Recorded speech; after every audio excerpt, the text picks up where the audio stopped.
Hello, dear student. Recently, we have started a daily answer writing program. In that program, we have provided a daily schedule for next 6 months. Not 6 months exactly. It is started from 1st of July. It will continue till end of February. In this 7 or 8 month duration course, we will cover entire mains syllabus answer writing. Okay. We have started our program from polity, and in day one, we have given the question of polity. The question is discuss the importance of Government of India Act 1935 in influencing the Constitution of India. Before starting our answer writing, let us discuss something fundamental regarding answer writing. What are the essential ingredient of your answer writing? How can make your answer more of like in a way that will fetch you good marks. So let's start.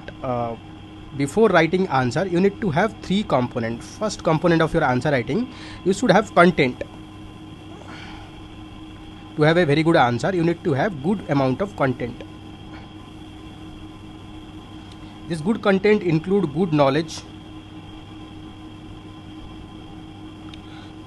about the subject. क्योंकि जब तक आपको knowledge नहीं होगा तो आप अच्छा answer नहीं लिख पाएंगे. सो knowledge is very much essential. ठीक है, विदाउट नॉलेज आपका आंसर एक हॉलिस्टिकली होगा ही नहीं, जो इवैल्यूएटर को अपील नहीं करेगा. जब इवैल्यूएटर को अपील नहीं करता है तो आपका मार्क्स अच्छा नहीं मिलता. ठीक है, after having good content you need to have good representation style, good representation.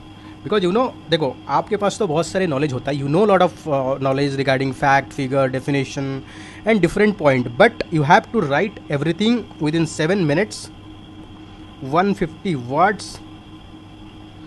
So you have to write everything to the point. So आप जब एवरीथिंग टू द पॉइंट लिखते हैं इतना शॉर्ट टाइम पे, you need to have good quality of representation. For example, I am giving a good example.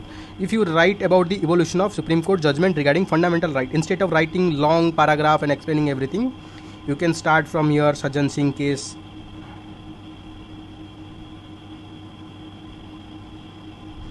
Then you can start Keswanand Bharati, then Minerva Mills.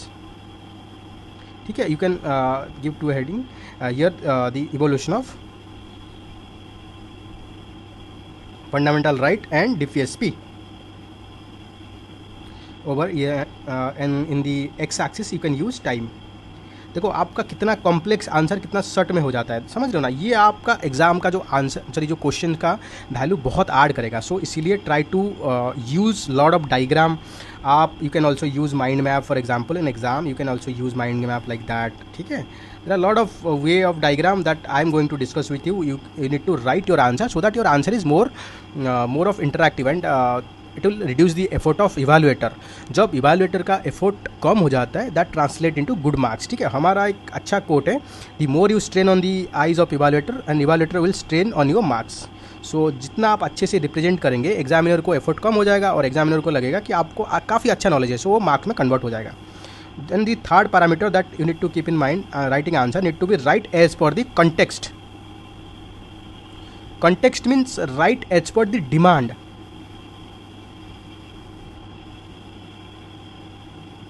Demand of the question, not as per your knowledge. ठीक है, देखो क्या होता है, कभी कभार क्या होता है मैं बताता हूँ. कभी कभार हमें लगता है कि हमने बहुत अच्छा आंसर लिख के आ गए, बट वो क्वेश्चन का डिमांड पे नहीं रहता है. तो इसकी वजह से जब हम एक्सपेक्ट करते हैं कि 4 मार्क 5 मार्क, बट हमें आता है 1 मार्क 2 मार्क 3 मार्क्स, क्योंकि हमने कंटेक्स्ट को मिस कर देते हैं. ठीक है, सो ठीक है, तो कॉन्टेक्स्ट पे आपको बहुत ध्यान देना पड़ेगा, अदरवाइज आपका मार्क्स कट सकता है. जैसे आपको मैं एग्जांपल यहाँ दे देता हूँ. देखो जैसे आपने ये क्वेश्चन आप देखेंगे, discuss the importance of Government of India Act 1935 in influencing Constitution of India. ठीक है, तो यहाँ पर आप अगर अच्छे से पढ़ेंगे तो आपके पास, if you don't know about Government of India Act 1935, ये आपका हो गया कंटेंट. तो आप एक अच्छा आंसर नहीं लिख पाएंगे. अगर आपके पास कंटेंट नॉलेज नहीं है गवर्नमेंट ऑफ इंडिया एक्ट 1935, तो आप एक अच्छा आंसर नहीं लिख पाएंगे. ये एक बार आपके पास नॉलेज हो गया, उसके बाद भी आपको रिप्रेजेंटेशन में ध्यान देना पड़ेगा. क्योंकि गवर्नमेंट ऑफ इंडिया एक्ट कितना बड़ा है, तो उससे हम क्या सीखे, हमारा कॉन्स्टिट्यूशन में इम्प्लीमेंट करें, ये सबको आपको एक्सप्लेन करने के लिए अच्छा पॉइंट्स में short to the point crisp लिखने के लिए आपको रिप्रेजेंटेशन की ज़रूरत पड़ेगी। वंस आपको रिप्रेजेंटेशन आ गया, उसके बाद जो नेक्स्ट इंपॉर्टेंट पॉइंट है, क्वेश्चन का कोर डिमांड क्या है। Discuss the importance of Government of India Act in influencing Constitution of India. So जो क्वेश्चन का कोर डिमांड है, कैसे जो गवर्नमेंट ऑफ इंडिया एक्ट 1935 था हमारा कॉन्स्टिट्यूशन बनने में, कैसे इससे इन्फ्लुएंस किया, how it influence in making the Constitution of India. So आपको each and every point you need to link how Government of India Act influence our constitutional provision, that's it. ठीक है, चलिए हम एक एक करके देखते हैं कैसे वो इन्फ्लुएंस किया हमारा कॉन्स्टिट्यूशन मेकिंग में। ठीक है, देखो स्टार्टिंग करते हैं। जैसे आपको पता होगा, कोई भी आप जब आंसर लिखेंगे, whenever you have to write an answer, you will start your answer from introduction। हमेशा आंसर का स्टार्टिंग होता है इंट्रोडक्शंस। ठीक है, इंट्रोडक्शन में आप सिंपल जस्ट एग्जामिनर को टॉपिक के बारे में इंट्रोड्यूस करेंगे। एक्चुअली इंट्रोडक्शन जो होता है एक अच्छा तरीका होता है कि आप अपना टोन सेट करो, कि आप एग्जामिनर को डिफाइन करो कि like I am a good student, I know everything. So ये एक अच्छा है, आप अपना इवैल्यूएटर के साथ अच्छा रिलेशन बनाने के लिए, आप अच्छा सा एक इंप्रेशन क्रिएट करने के लिए। सो इंट्रोडक्शन को to the point, crispy and demand of the question पे आप रखने को कोशिश करिए। जैसे हम आगे बढ़ेंगे ग्रेजुअली मैं आपको डिस्कस करूंगा इंट्रोडक्शन में क्या क्या पैरामीटर होना चाहिए। ठीक है, after introduction you need to write about the body of the answer. In body you need to like argue as per the demand of the questions.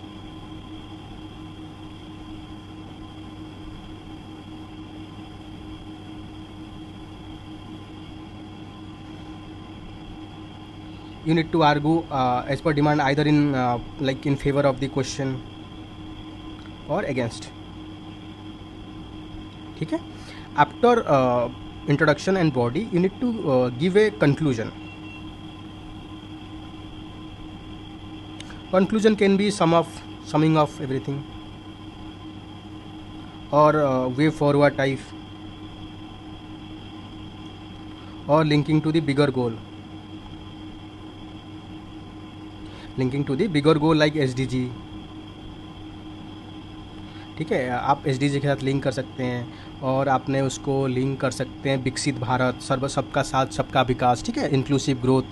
ठीक है, ये सब एसेंशियल इंग्रेडिएंट एक आंसर में होना चाहिए। ठीक है, तभी आपका आंसर एक अच्छा आंसर बन पाएगा। ठीक है, और कुछ पॉइंट्स पे हम बात कर लेते हैं। आपका जब आंसर आप लिखते हैं, कुछ पैरामीटर पे आपको ध्यान देना पड़ेगा। फॉर ए 10 मार्कर क्वेश्चन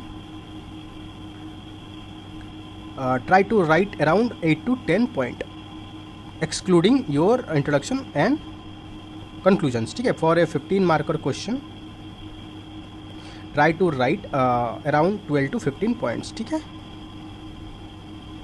और ये जो आपका वर्ड लिमिट होता है, आई थिंक एक क्वेश्चन में you have to mention we have to write within 150 words, but in real exam given the time constraint of 7 minutes, at max you can write 120 words।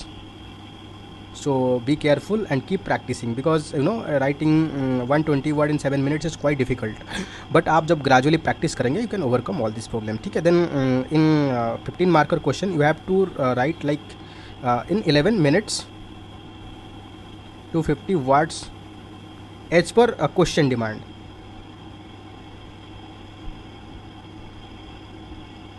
Question it is written within, that means not more than 250 word, but in real exam you will able to write around I think not more than 200 words